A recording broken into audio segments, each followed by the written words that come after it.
Hi guys, how you doing? Senior Gaming here, and in today's episode I'm bringing you GrandZenka and Evil Invasion strategy.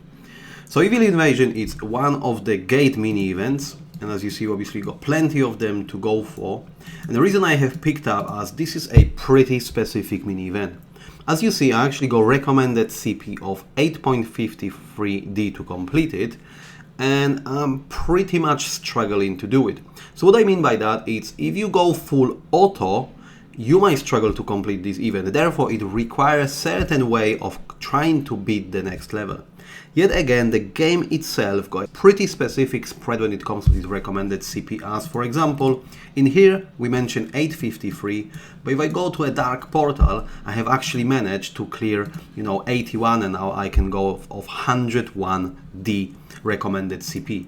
My current CP is on 69, but this is now on a farming strategy as well.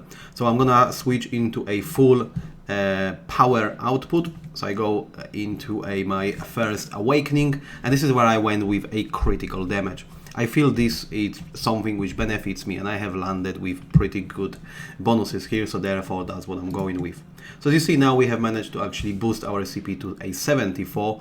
Yet again, there is pretty difficult to complete this Evil Invasion, even though it requires 8.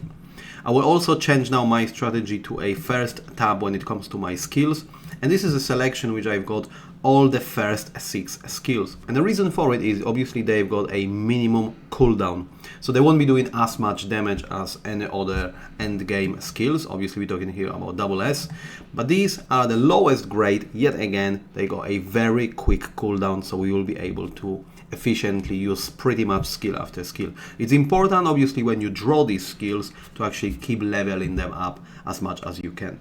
Right then, so we are set up now, we're on a full damage awakening, we're on the skills with the lowest cooldown. Let's go ahead to a gate and try it out.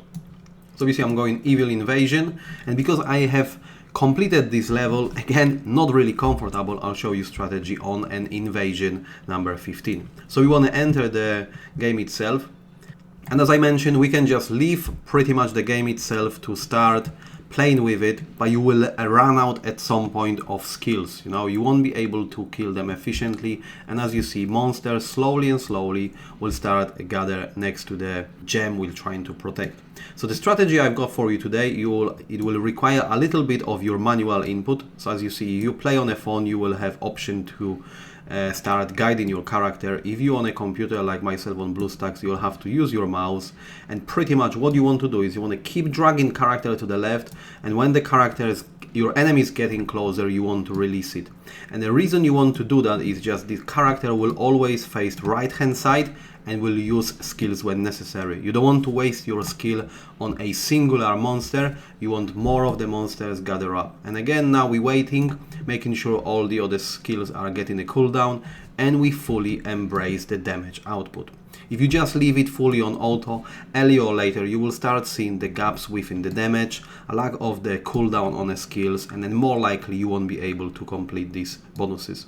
So the stage itself, it only takes well over a minute, so you should be just fine. Obviously include that manual input in a gameplay, and with this strategy you should be able to push that 1 extra or 2 levels as you currently potentially have stuck at.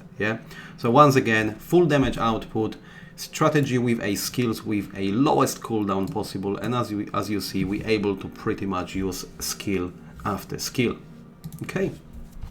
And that will be it, guys. Very quick guide. It's just this where I definitely believe it requires manual input to help you, push to additional levels. Rest of the gate pretty much fully dependent on your damage output and how much life steal you have. But this particular one, the monster itself not attacking you, so you don't need to worry about your life as per se. You just need to have certain strategy on how to defeat them efficiently in time.